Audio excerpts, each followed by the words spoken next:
Story of my greatest challenge, Nirov's self-management seminar. 5 में भुज town hall में तो कुछ प्रॉब्लम हुई, कितनी प्रॉब्लम फेस करनी पड़ती है। और जहाँ तक की लाइफ में चैलेंज तो आते ही बोलना पड़ेगा तुमको, फिजिकल करना। तुम्हारे पापा में भेजे तो पूरा दिन खा रहे वाले मतलब देख के मैं मेरे को क्या क्या सामने में समझा नहीं। सिर्फ किसका टैटू था वो प्रॉब्लम था, किसका। Before you manage anything, manage yourself first.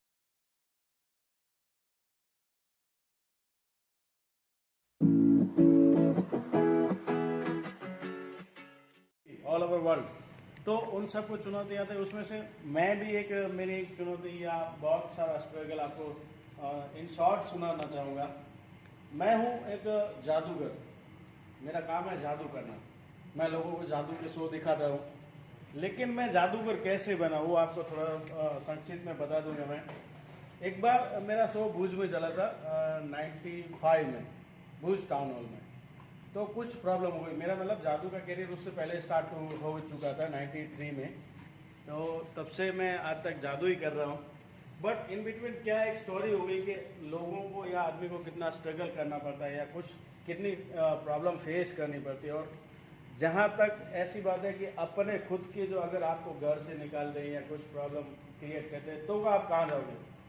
आप मुझे पहचानते नहीं हो, मेरे साथ आप झगड़ा कर लोगे तो मुझे माइंड में नहीं रहेगा, हाँ चलो या कोई था अचानक से हो गया। लेकिन खुद का अगर कोई ऐसा चैलेंज आ जाता है तो हम लोग बहुत परेशान हो जाते हैं।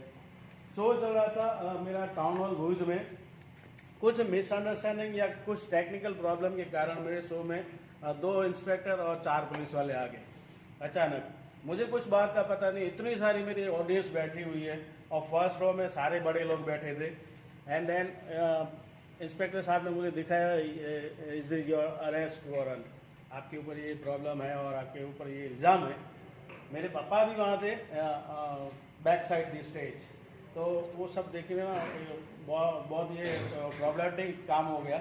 और उन्होंने मुझे ज़ोर से सबके सामने चाट मारा ऐसे, और मेरी आंख में आप मानोगे नहीं ऐसे ऐसे आंसू जा रहे थे। मैं कुछ बोल नहीं सकता था क्योंकि यहाँ पे पुलिस ने बोल दिया कि भाई आप टाउन हॉल को सील कर दो। सारी ऑडियंस मेरे सामने देखते देखते चलेगी, तो एक इतना अंदर से दुख होता होगा कि हाँ यार ये मेरा इतना मेहनत ये है। पापा इधर खड़े हैं और दूसरा जो मेरा कॉम्पिटिटर था उसने क्या बोला पता है, देखा कैसे कर दिया मैंने तेरा जुगाड़, कैसे तेरा काम बिगाड़ दिया।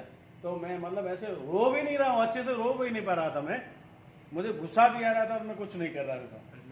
हाँ ना रो पा रहा था, मैं उसको अगेंस्ट उसके कुछ कर सकता ना, मैं पुलिस वाले के खिलाफ जा सकता था, जो सिचुएशन थी।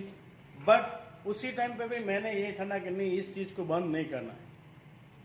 ये हो गया, ऐसे प्रॉब्लम होते रहते हैं, लेकिन मुझे इसमें और भी आगे बढ़ना है और जोरदार कलाकार, जोरदार जादूगर बनना है। और आज अभी भी मैं वो काम कर रहा हूँ और मैं जादू के शो दिखा रहा हूँ। बता दूंगी, सबकी लाइफ में चैलेंज तो आते ही, पर किसी को पता होता है, कोई सीरियस लेता है, किसी कोई नहीं लेता है। हमें भी, आप लोगों ने भी चैलेंज लेके आए हो, आप लोग भी, वो आप लोगों की चैलेंज मुझे पता है, पर आप लोगों को आपकी चैलेंज जो आपने ली है वो आप लोगों को पता नहीं है। पर यहाँ पे मैं अपनी चैलेंज के बारे में बताऊंगा। मेरा फिजिकल फिटनेस इतना हाई था कि अगर कोई भी लड़का बोलेगा कि इसको दौड़ा दो तो सबसे पीछे आने वाले। मोटा भी था, 87 किलो के आसपास था उस समय। हाइट भी मेरी नॉर्मल है, इतनी कोई हाइट भी नहीं है। 16 साल मेरी सर्विस हुई। जब 15 साल इंडियन आर्मी में, तो मैं एलिजिबल हुआ यूनाइटेड नेशन के लिए एग्जाम देने के लिए, जो फॉरेन में जो यूएन जो ऑपरेशन चलाती है बाहर और वर्ल्ड के वो मिलके वहाँ पे इंटरव्यू के लिए और वहाँ पे एग्जाम के लिए और वहाँ पे जॉब करने के लिए। तो उसमें सबसे पहले होता है कंप्यूटर टेस्ट। तो मैंने कंप्यूटर टेस्ट तो दे दिया। कंप्यूटर टेस्ट दिया था, कम से कम 3000 के आसपास, 3-4 हज़ार लोगों ने तो कंप्यूटर टेस्ट दिया जो मेरे साथ वाले ही थे। तो उसमें से 1057 लड़के पास हुए और उसमें मेरा नंबर था 9वां नंबर कंप्यूटर टेस्ट में। मतलब पढ़ाई में मेरा सा थोड़ा सा अप एंड डाउन था और ठीक था। मैं तो मैं 3000 लोगों में से 9वां नंबर, तो अच्छा है ना। हाँ, 3000 में से 9वां नंबर है, आप देखो। तो वो ठीक था थोड़ा सा। तो और मेरा दूसरा स्टेप ये था कि फिजिकल फिटनेस। तो जब हम दौड़ते थे यूनिट में, कम से कम 800 लोग होते हैं एक यूनिट में। जब आर्मी की बटालियंस होती है, उसमें 800 लोग होते हैं। 800 में मेरा दौड़ने में सबसे पहला नंबर आता था। कितना है? सुनो आगे, पहला पर कहाँ से? पीछे से पहला नंबर, आगे से नहीं। पहला नंबर अगर आता तो मुझे ये अभी बताने की जरूरत ही नहीं थी, तो मैं पहला नंबर ही था। पर मेरा नंबर आता था पीछे से, और मेरा नाम आ गया किसमें? पहला नंबर, ये इसमें यूनिमेशन टेस्ट के लिए, और उसमें मेरा नंबर आ गया 9वां। तो मुझे, और वैकेंसी भी देखो कितनी है, 1057 जो पास हुए उसमें वैकेंसी है 16। 1057 लोग कॉम्पीट करने वाले थे यूएन के लिए, ठीक है ना? और उसके लिए 16 सीट ही है, 16 लोग ही कॉम्पीट कर रहे हैं 16 सीटों के लिए। 16 सीटों में। हाँ। और हम हैं 1057, मतलब 1100 के आसपास हो गए, 10,500, हाँ। 10,500। अच्छा। क्या बोलेंगे? 150। हाँ। तो उसमें इसमें मेरा 9वां नंबर तो आ गया। अभी मेरी लिस्ट में मैं आ गया, पर मेरी फिजिकल फिटनेस इतनी तगड़ी थी कि दुनिया मेरे को टोन मारना शुरू कर दिया, पिंच करना शुरू कर दिया कि ऐसा करो, इस सोडा को है ना यहीं से टिकट दे दो, सीधा कहाँ चला जाएगा? यूएन। और कहीं नहीं जाएगा। मतलब यूनिट से मैं उस समय था अरुणाचल और आसाम में, मेरी यूनिट थी, मैं वहां पे था। तो बोला आसाम से इसको टिकट दे दो, सीधा यूएन चला जाएगा और वहीं जॉब करके वापस आ जाएगा। मैं सुनता रहा, और मेरे साथ मेरी यूनिट के ही 8 लड़के और 3 और 11 लड़के टोटल हम थे। तो वो लोग तो दौड़ने में ठीक थे, पास हो जाते थे, और नंबर्स भी उनके ठीक आते थे। मैं ही एक अकेला ऐसा फंसा था कि 800 में अगर कोई बंदा पीछे से आ रहा है तो आगे वाले बंदे बोलते नहीं थे कि पीछे कौन आ रहा है। हाँ। उनको पता ही होता है कौन है, बोला हाँ वो छोटा होगा। क्लोज हो जाएंगे, पता है वो छोटा ही होगा, कोई बात नहीं, आने दो उसको। तो ये कंडीशन थी। पर मैंने 1.5 महीना, 1.5 से पौने 2 महीना मैंने प्रैक्टिस किया। फिर मेरा मैंने जो प्रैक्टिस जहाँ पे किया था वो थोड़ा हिल एरिया है। कोई है अरुणाचल या आसाम का? नहीं, पर वो हिल एरिया है, वहाँ पे ऑक्सीजन की भी कमी होती है, और जो रास्ते भी है वो अप एंड डाउन से। और मेरा एग्जाम देने के लिए नंबर कहाँ आया? प्लेन एरिया में, गोवा में। मैं एग्जाम देने के लिए, गोवा समुद्र का किनारा है, समुद्र किनारा, वहाँ ऑक्सीजन लेवल अच्छा होता है, जो हाई एल्टीट्यूड से। हाई एल्टीट्यूड में ऑक्सीजन लेवल कम है, और जो प्लेन जो सी लेवल पे ऑक्सीजन लेवल ज्यादा होता है। तो वहाँ पे आपको दौड़ने में और एक्सरसाइज करने में भी दिक्कत नहीं आती, क्योंकि जो भी सांस लेते हो उसमें ऑक्सीजन का मात्रा ज्यादा होती है। हाँ। तो एग्जाम देने के लिए मैं गोवा आया और एग्जाम दिया। हम 105 एक साथ दौड़े। उसमें मेरा कौन सा नंबर आया होगा? मेरे लिए ही जो चैलेंज थी, क्योंकि मेरे को हर बार वो लोग पीच करते थे। जैसे बोला, वो हमेशा लास्ट ही तो आते थे, लास्ट आता था। और दूसरी ये बात बोलना शुरू कर, तो बोला यार तू जब चला जाएगा ना तो वहां से मेरे को है ना $1 भेज देना, क्योंकि वहां सैलरी $1 में आती। यूएन में अगर जाती हो तो यूएन देता पेमेंट $1 में देता। बोले यहाँ से कम हमें $1 तो भेजा करना। हाँ। ठीक है, भेज दूंगा मैं। तो गोवा में टेस्ट दिया मैंने। कौन सा नंबर आया होगा, बोल सकते हैं कोई? मैं 800 में सबसे लास्ट आता था। 800 लोगों में सबसे लास्ट आता था। 1.5 महीना, पौने 2 महीने मैंने प्रैक्टिस किया। फिर इसमें 1057 लोग हम दौड़े। मेरा नंबर कौन सा आ सकता है? नहीं आ सकता, कैसे है? 1 नहीं था। परफेक्ट થઈ શકો, પણ જે પહેલેથી જ ફિટ હોય, પહેલેથી પ્રેક્ટિસ કરી, वो तो फिजिकली वो ज्यादा आगे होते हैं ना आपसे भी। ऐसे तो आगे थे। हाँ, इसी के लिए मैंने वही इसलिए बोल रहा हूँ ना कि अगर वो इतने दौड़े मैं कर सकता हूँ करके मैंने प्रैक्टिस किया, तो कितना हो सकता है? कितना नंबर आ सकता है मेरा? लास्ट नहीं होगा। हाँ है, हाँ बिल्कुल बीच में। मेरा 8वां नंबर था। 1057 से 8वां नंबर आ गया। जबकि मैं 800 में भी पीछे था। हाँ। लास्ट में लास्ट आता था। और मैंने 5 किलोमीटर कंप्लीट किया था 18 मिनट कुछ सेकंड में मैंने कंप्लीट किया।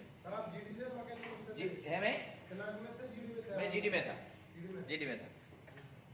टेक्निकल ट्रेड, मतलब जीडी है वो जीडी में काउंट हो जाता है। मैं सिग्नल्स में था, कम्युनिकेशन सिग्नल्स। कोई है आपका?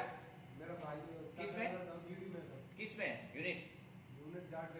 जाट में ना। हाँ, वो इन्फेंट्री इसमें उनका जीडी होता है, जो कोर्स करके डिपार्टमेंट होता है सिग्नल्स। अच्छा ओके, मैं सिग्नल्स में था, कम्युनिकेशन। बढ़िया, तो मैं वही कराता हूँ। अगर आप आ सकते हो तो आ जाना भुज में कभी भी। मेरा भी सब कुछ है। वो ट्रेनिंग सेंटर है, वो अभी बताएंगे उसके बारे में डिटेल्स में। तो मेरा नंबर आया कौन सा? 8वां। अभी 2 टेस्ट और बचे, फिर से कंप्यूटर एक और बचा, फिर इंटरव्यू। तो उनमें उसने मैंने दोनों को भी क्रैक किया। और मेरा सिलेक्शन में कौन सा नंबर होगा? मैं सिलेक्ट हो गया, फाइनली मैं सिलेक्ट हो गया। मैंने सिलेक्ट हो गया, पर उसमें नंबर कौन सा हो सकता है मेरा? बोलो बोलो बोलो। नहीं नहीं नहीं नहीं, उन्होंने बोला ना प्रैक्टिस विल बी। हाँ, तो कौन सा नंबर आ सकता है उसमें भी? मैंने प्रैक्टिस तो बहुत किया, पर मेरे से आगे भी तो लोग थे। मैंने जहाँ से शुरू किया इससे पहले तो उन्होंने छोड़ा हुआ है। मतलब मेरा नंबर था 16। कौन सा? 16 वैकेंसी। और 1000 लोगों के अंदर 16 नंबर में आना, और उसके पहले तो खुद दौड़ भी नहीं सकते थे 1.5-2 महीने पहले। तो ये ट्रांसफॉर्मेशन है, अपने को चेंज करने की बात है। मेरे लिए जो चैलेंज था, सबसे बड़ी चैलेंज थी मेरे लिए कि भाई अभी मैंने कैसे न कैसे जाना। मैं यूएन गया, साउथ सुडान गया, जुबा गया। जुबा से एक स्टेट है, जोंगला स्टेट, जुबा का, साउथ सुडान का जोंगला स्टेट है, और उसका बोर करके एक डिस्ट्रिक्ट है। तो वहाँ उस बोर सिटी में मैं जॉब किया यूनाइटेड नेशन के साथ, और 193 कंट्रीज की फौज है, उनके साथ मैंने सर्व किया। और फिर मैं वापस इंडिया आके रिटायरमेंट हुआ, और अभी भुज में सेवा दे रहा हूँ और सर के साथ। Thank you very much, thank you. 12 पास किया, तो मैं ड्रीम था कि आर्मी में जाने के लिए। तो आर्मी में मैं देखा कि जेडी भी है, टेक्निकल भी है, चार स्टेप होता है। तो मैं टेक्निकल 80% लिया था, तो मैंने साइंस में एडमिशन लिया, 11-12 साइंस कंप्लीट किया। तो सबसे बड़ी बात था कि फिजिकल रनिंग, आर्मी में पहला काम होता है कि रनिंग, 1600 मीटर दौड़ने का 1600 मीटर, वो भी 250 बांधे, 200-250 बांधे के साथ दौड़ना पड़ता है। तो 5-6 बांधे को लेता है एक रनिंग में। तो मेरा बहुत चैलेंज था कि मैं भी साई की तरह पीछे आता हूँ। मैं एक ट्रेनिंग सेंटर में मैंने एडमिशन लिया कि मेरे को मतलब फिजिकल के पास होना है। तो मैंने ट्रेनिंग लिया, जैसे सर का एक ट्रेनिंग सेंटर है ऐसे सेंटर में एडमिशन लिया। हाँ। तो हमने कुछ 12-16 का ग्रुप था बंदे का। तो दौड़ने जाते, सुबह मॉर्निंग को जाते और शाम को जाते थे। तो पहली तो बात है कि कभी नींद से पहले 5 बजे या 4:30 बजे नींद से नहीं उठा, तो तभी उठना पड़ता है कि ट्रेनिंग के लिए उठना पड़ेगा, 4:30 बजे उठना पड़ेगा। हाँ। तो उठा, वो 2-3 एक हफ्ते टायर्ड, मतलब बहुत टायर्ड हो रहा था कि कभी मैंने पहले दौड़ा ही नहीं, तो कैसे दौड़ूं या उठूं कैसे। उसके बाद जो रनिंग करना है, तो 1 किलोमीटर का एक मतलब रास्ता था। तो इधर से 4 बार जाओ, 4 बार आओ। मतलब पहले वैसे जो बेसिक ट्रेनिंग होता है, मैं 1 किलोमीटर भी दूर की बात, मैं थोड़ा जाके बैठ जाता था। वो जब वापस आता तो मैं उसके साथ चला जाता था। तो टीचर है उसको, हाँ ये दौड़ के आया। मैं एक महीना वो सब किया। एक दिन क्या हुआ, उसको पता चला कि हाँ मैं ऐसे कर रहा हूँ। तो खुद में ग्राउंड में लेके गया, चल ग्राउंड में आप दौड़ो, मैं देखूंगा कौन कैसे दौड़ रहा है। तो मैं तो एक राउंड देखे बोले बैठ गया, उससे नहीं हो रहा है मेरा। बोले क्यों नहीं हो रहा? सर मेरे को दौड़ना मतलब थक जाता हूँ, नहीं होता। तो मैं बोला कि तुमको तो दौड़ना पड़ेगा, तुमको फिजिकल करना, तुम्हारे पापा ने भेजा है, तो मतलब तुमको करना है कुछ, तो ट्राई करो। तो हर मतलब जो भी दोस्त है वो तो मतलब 4 राउंड मार देता, मेरा एक कंप्लीट नहीं होता। मेरे को बोलता है भाई तू दौड़ ले, भाई तू नहीं कर पाएगा, आर्मी क्यों आया, छोड़ दे, फिर दूसरे ग्रेजुएशन कर ले। तो नहीं, मेरे को आर्मी के लिए ट्राई करना है, मेरा ड्रीम है, तो ट्राई करना है। तो फिर मैंने दौड़ डाला। मैं एक काम किया कि इन लोगों के साथ अगर आ जाओ तो ये मेरे को चिढ़ाएगा कि हाँ तू नहीं पाएगा।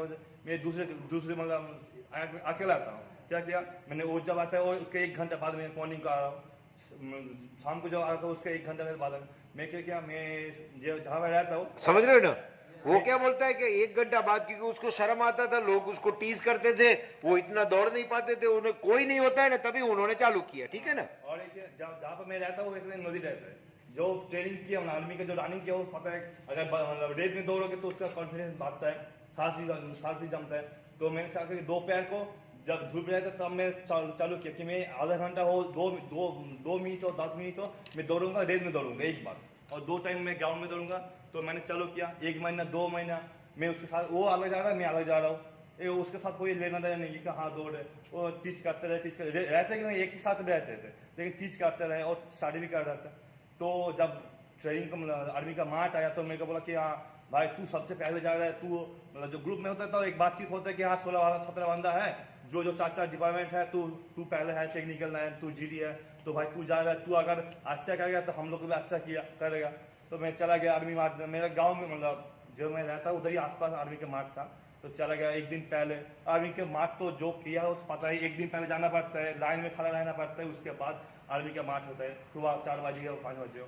तो पूरा दिन खड़े रहे वाले मतलब देख के मैं तभी भी इतना बंदा आर्मी में आया है भाई, मेरे को देख के डर लगे कि मैं कैसे दौड़ूंगा। हाँ, कंपटीशन, इतना कंपटीशन, इतने लोग। हाँ, मेरे पास बेनिफिट ये था कि मेरे पास एनसीसी का सर्टिफिकेट था, एनसीसी ए का सर्टिफिकेट था, कुछ भी मिलता है, एक एनसीसी ए का हो या बी का हो, सी का बेनिफिट मिलता है। एनसीसी में अगर जुड़ते हो ना तो इसमें सपोर्ट मिलता है। सपोर्ट मिलता है। तो एनसीसी वाले का एक अलग दो एनसीसी वाले, ग्रेजुएशन वाले और रिलेशन वाले, उसको एक अलग मतलब बैच किया। तो लगभग 160 बंदे हो गया। तो हम लोग को दौड़ना था, तो लेकर 16-17 बंदा ही लेगा। तो दौड़ना स्टार्ट किया। मैं जैसे जैसे मतलब आगे सामने खड़ा हो गया लाइन में, कि सामने खड़ा है, 4 राउंड मारना है मेरे को। क्या क्या सामने में समझा नहीं। सिर्फ 160 बंदे को इतने से लाइन में खड़ा रहना पड़ेगा। हाँ, हाँ। तो पीछे पीछे पीछे पीछे हो जाएगा। हाँ। जो लास्ट में आएगा तो उसको तो मतलब स्टार्ट होने में ही टाइम लग जाएगा। हाँ, हाँ। तब निकल जाएगा। हाँ। तो हमको जैसे जैसे आगे फर्स्ट में रहना है। तो देखो ये फर्स्ट में रहना है। देखो अभी भी वो बोल रहा है, आप लोग नहीं बोल रहे हो, वो फर्स्ट में रहना है। देखो अपना एक्सप्रेशन सब। हाँ, फास्ट में है ना कि सर जब स्टार्ट होगा वो जब उठेगा तब तक हमारा हाफ राउंड हो जाएगा। समझ गया। तो जब स्टार्ट होगा तो बोलना कि किसका टैटू है। आर्मी में एक ही टैटू है, मेरे हाथ में टैटू है, लेकिन मैं जानता था कि ये पर कोई इशू नहीं होता, मतलब ये अलाउ है। अगर मैं इधर से उठ के गया दिखाने के लिए सर मेरा टैटू है, तो मेरा जाए कोई और लेगा, मेरे को पीछे जाना पड़ेगा। मैं बोला जो होगा मेडिकल में दिखा जाएगा, अब मैं नहीं जाऊंगा। हाँ। इधर ही रहूंगा। हाँ। तो अगर टैटू में प्रॉब्लम होता तो बाद में देखूंगा। हाँ। मैं खड़ा रहा। जब स्टार्ट बोला तो मैं ये सोचा रहा मन में कि भाई दौड़ना है, एक ही बार दौड़ना है, जो होगा देखा जाएगा। हाँ। उसके बाद होगा तो होगा, नहीं होगा तो नहीं होगा। पूरा राउंड मारा, मतलब 7 बंदे ले रहता है, 7 के अंदर में आ गया। लेकिन तब मैं जाकर मैंने कैसे दौड़ा, जब मैं मैंने उस दिन पूरा शाम तक तो पेपर वर्क चलता है, जब जिस दिन मार्च करते हो तो बाहर गया। जो मेरा ट्रेनिंग का जो सीनियर था, मतलब जो सर था, उनको मैंने बताया कि हाँ सर मेरा ट्रेनिंग मतलब मैं मार्च पास कंप्लीट कर लिया। तो बोला, तो वो तजुर्बा कि ये बंदा कैसे मार्च कंप्लीट कर लिया, अगर ये बंदा कर सकता है तो हर कोई बंदा मार्च कर सकता है। तो उनको भी ये मालूम होगा। लेकिन बात ये है कि सर जिस ग्रुप में था उसमें एक ही बंदा भी मार्च नहीं कर पा रहा है, उस ग्राउंड में। हाँ। एक भी बंदा मतलब मार्च कंप्लीट नहीं कर पाया। किसका टैटू था वो प्रॉब्लम था, किसका कुछ और प्रॉब्लम हो गया कि लास्ट में पड़ गए, उसका मार्च नहीं हुआ। तो मतलब तभी मैं चाहा था। तो आप पास हो गए ना। हाँ sir. So give him a big hand. You see वो चालू रहा, कुछ भी करके अपने को तोड़ा नहीं, अपनी वेलोसिटी को नहीं तोड़ा। हाँ, ठीक ठीक है, थैंक यू।